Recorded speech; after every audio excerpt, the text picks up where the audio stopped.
Lok Sabha തെരഞ്ഞെടുപ്പോടെ UDF കേരളത്തിൽ തകരുമെന്നും പിന്നെ LDFനെ എതിർക്കാൻ BJP മാത്രമേ ഉണ്ടാകൂവെന്നും BJP സംസ്ഥാന അധ്യക്ഷൻ കെ സുരേന്ദ്രൻ പറഞ്ഞു. തത്സമയ ദൃശ്യങ്ങളിലേക്ക്. ഞങ്ങൾ 6 സീറ്റ് വേണമെങ്കിൽ നിങ്ങൾക്ക് തരാമെന്നുള്ള പരോക്ഷമായിട്ടുള്ള വാഗ്ദാനമാണ് LDF നടത്തിയിരിക്കുന്നത്. എങ്ങനെയെങ്കിലും സാമുദായിക ധ്രുവീകരണം ഉണ്ടാക്കി കേരളത്തിൽ മുന്നേറാനാവുമോ എന്നുള്ള പരിശ്രമമാണ് LDF നടത്തുന്നത്. അതിനെ പ്രതിരോധിക്കാതെ അതേ തന്ത്രവുമായിട്ടാണ് UDF മുന്നോട്ട് പോകുന്നത്. ഈരാറ്റുപേട്ടയിൽ വൈദികനെ ആക്രമിച്ച ആൾക്ക് പേരില്ല. കേരളത്തിൽ ഇന്നേ വരെ കാണാത്ത ഒരു കാര്യമാണ്. ഈരാറ്റുപേട്ടയിൽ ഒരു വൈദികൻ ആക്രമിക്കപ്പെട്ടു. അദ്ദേഹത്തിന് ഗുരുതരമായ പരിക്ക് പറ്റി. എല്ലാവരും പ്രതിഷേധിച്ചു. പക്ഷെ ആക്രമണത്തിന് പിന്നിൽ ആരാണെന്ന് പോലീസ് പറയുന്നില്ല. ഏത് സംഘടനയിൽപ്പെട്ട ആളാണെന്ന് പോലീസ് പറയുന്നില്ല. PFIയെ നിരോധിച്ചതിന് ശേഷവും കേരളത്തിൽ അവർക്ക് സഹായകരമായ നിലപാടാണ് പോലീസും സർക്കാരും സ്വീകരിക്കുന്നത്. പാലക്കാട് ശ്രീനിവാസൻ കൊലപാതക കേസിലും സഞ്ജിത്ത് വധക്കേസിലും പ്രതികളായിട്ടുള്ളവരെ ചോദ്യം ചെയ്തതിൽ നിന്ന് ദേശീയ അന്വേഷണ ഏജൻസികൾക്ക് ലഭിച്ചത് ഞെട്ടിപ്പിക്കുന്ന വിവരങ്ങളാണ്. പല ഹിന്ദു ക്രിസ്ത്യൻ സാമുദായിക നേതാക്കളെയും ഉന്നതരായിട്ടുള്ള ജുഡീഷ്യൽ ഓഫീസർമാരെയും പോലീസ് ഉദ്യോഗസ്ഥന്മാരെയും അടക്കം വകവരുത്താൻ രാഷ്ട്രീയ നേതാക്കൾ, ജഡ്ജിമാർ, പോലീസ് ഉദ്യോഗസ്ഥന്മാർ, മതസാമുദായിക നേതാക്കൾ ഇങ്ങനെയുള്ള ആൾക്കാരെ വകവരുത്തി വലിയ തോതിൽ കലാപം സൃഷ്ടിക്കാൻ PFI പരിശ്രമിച്ചു എന്നാണ് NIAക്ക് ലഭിച്ചിരിക്കുന്ന വിവരങ്ങൾ. ആ വിവരങ്ങളെല്ലാം സീൽ വെച്ച കവറിൽ അവർ കോടതിയെ ധരിപ്പിച്ചിട്ടുണ്ട്. അങ്ങനെയുള്ള സംഘടനകളെ സഹായിക്കുന്ന നിലപാടാണ് CPM-ഉം കോൺഗ്രസും സ്വീകരിക്കുന്നത്. വൈദികൻ ആക്രമിക്കപ്പെട്ടിട്ട് ഇത്രയും ദിവസമായിട്ടും വൈദികനെ ആരാണ് ആക്രമിച്ചത്, അയാളുടെ പേരെന്താണ്, അയാൾ ഏത് സംഘടനയിൽപ്പെട്ട ആളാണ്, ഇത് വിശദീകരിക്കാൻ തയ്യാറാവുന്നേയില്ല.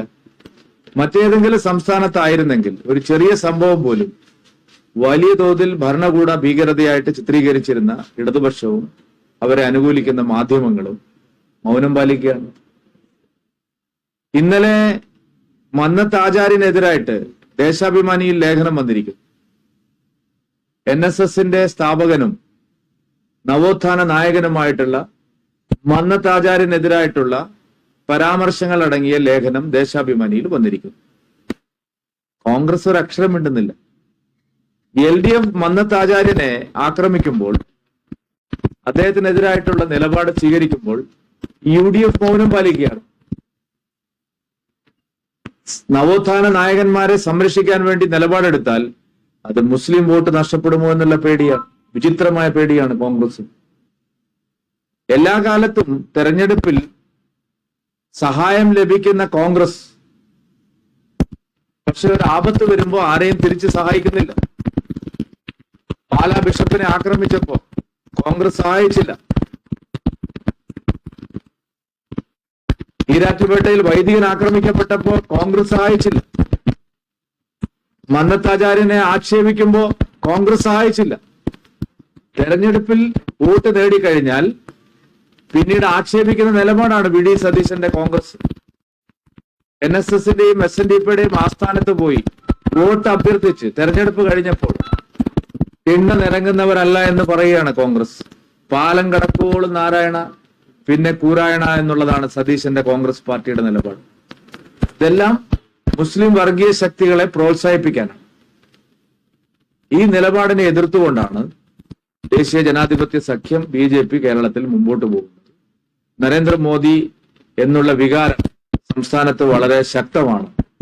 കേരള പദയാത്ര കഴിഞ്ഞ 18 പാർലമെന്റ് മണ്ഡലങ്ങളിൽ പര്യടനം നടത്തുമ്പോൾ അത്തരത്തിലുള്ള പൊതുജന വികാരമാണ്, ശ്രീ നരേന്ദ്രമോദിക്ക് അനുകൂലമായിട്ടുള്ള പൊതുജന വികാരമാണ് ഇവിടെ ശക്തമായിട്ട് പ്രതിഫലിക്കുന്നത്.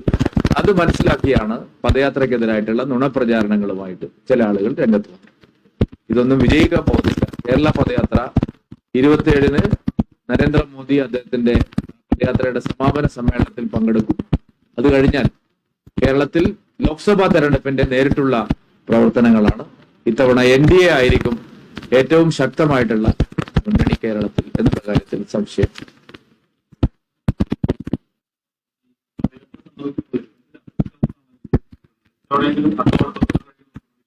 വലിയ മുന്നേറ്റം ഇത്തവണ NDAക്ക് കേരളത്തിൽ നടത്താനാകും. കാരണം നരേന്ദ്രമോദി, നിങ്ങൾ പലരും നടത്തിയ സർവേകൾ ശരിയാണെങ്കിൽ, നിങ്ങൾ തന്നെ നടത്തിയതാണ്, ഞങ്ങളാരും നടത്തിയതല്ല, നിങ്ങൾ പല മാധ്യമങ്ങളും നടത്തിയ സർവേകളെല്ലാം പറയുന്നത് മോദിജിക്ക് ഓരോ മണ്ഡലത്തിലും 45-50% ആളുകളുടെ പിന്തുണയുണ്ട്. നരേന്ദ്രമോദിയാണ് കേരളത്തിലെ താരം.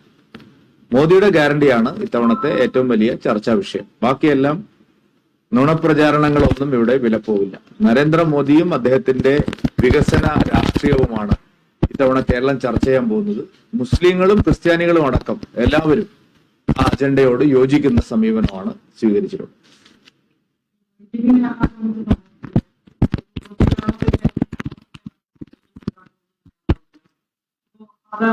അതല്ലേ ഞാൻ ആദ്യം തന്നെ പറഞ്ഞതല്ലേ. അല്ല, അവർക്ക് പേടിയാണെന്ന്. PFI അവർ സഹായിക്കുകയാണ്. നിരോധിക്കപ്പെട്ട PFIയെ അവർ സഹായിക്കുകയാണ്.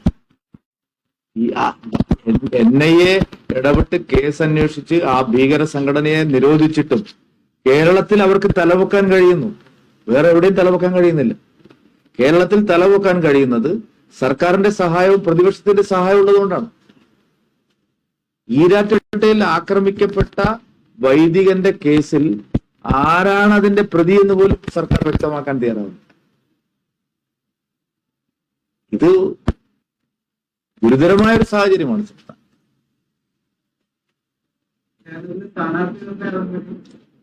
സ്ഥാനാർത്ഥി നിർണയം അടുത്ത മാർച്ച് ആദ്യവാരം 1-2 ആകുമ്പോഴേക്ക് പൂർത്തിയാവും എന്നുള്ളതാണ്. എന്നുവെച്ചാൽ പ്രഖ്യാപനം വരും എന്നുള്ളതാണ് ഞങ്ങളുടെ ഒരു വിലയിരുത്തൽ. ഇന്നലെ ദില്ലിയിൽ യോഗം ഉണ്ടായിരുന്നു. അവിടെ ഏതാണ്ട് സ്ഥാനാർത്ഥികളെ സംബന്ധിച്ചുള്ള കേരളത്തിന്റെ അഭിപ്രായം ഞങ്ങൾ അവിടെ വ്യക്തമാക്കുകയും ചർച്ചകൾ നടക്കുകയും ചെയ്തിട്ടുണ്ട്. ഇനിയിപ്പോ പാർലമെന്ററി ബോർഡ് യോഗം ചേർന്നതിന് ശേഷം സ്ഥാനാർത്ഥികളെ പ്രഖ്യാപിക്കുന്ന രീതിയാണ് BJP.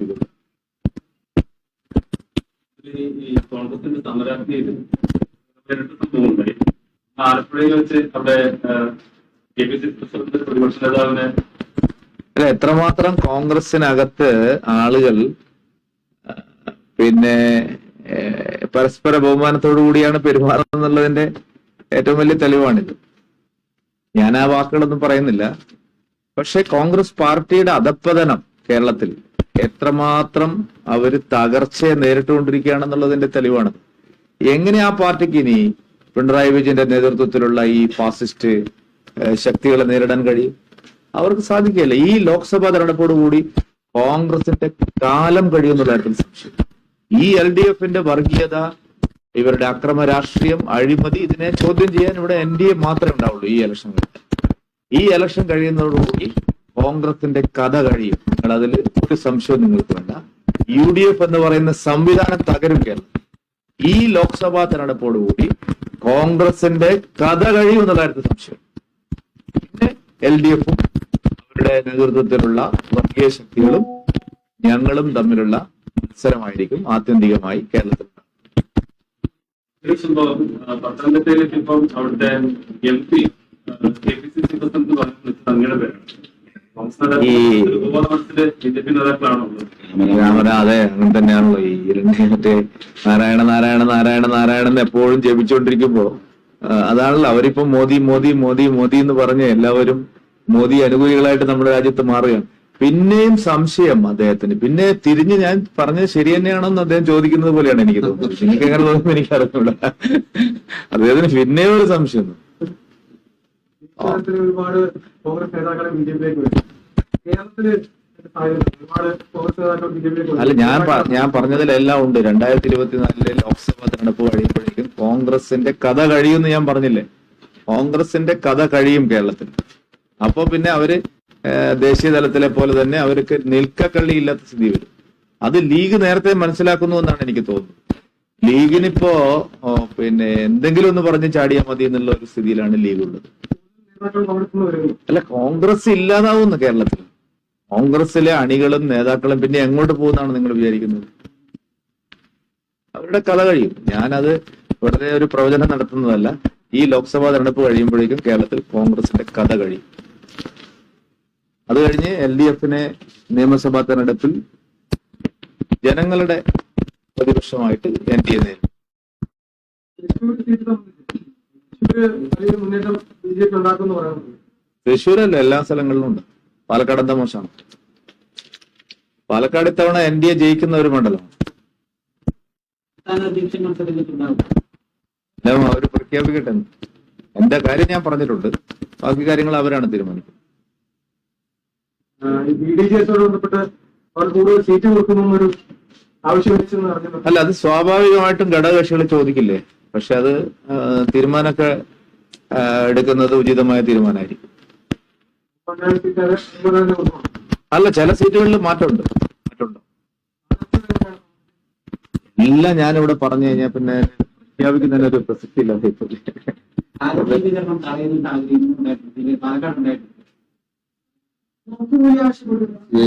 അതെ, അത് അവർക്ക് സഹിക്കുന്നില്ലെന്ന്. 45-50 രൂപയുടെ അരി ആന്ധ്രയിലെ അരി ലോബിയുമായി ചേർന്ന് ഇവർ കമ്മീഷൻ വാങ്ങിച്ചുകൊണ്ടുവന്ന അരിയാണ് അവർ ഇവിടെ ശ്രമിക്കുന്നത്.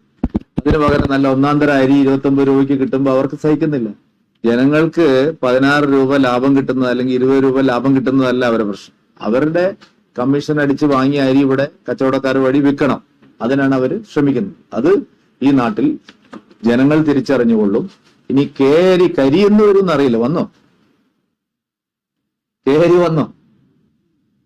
അത് വരാൻ പോകുന്നില്ല. അത് പല വാഗ്ദാനം. ഞങ്ങള് ക്യൂബയിൽ നിന്ന് വാക്സിൻ ഇറക്കുമെന്ന് പറഞ്ഞ പോലെയാണ് അരി ഇറക്കുമെന്ന് പറഞ്ഞു.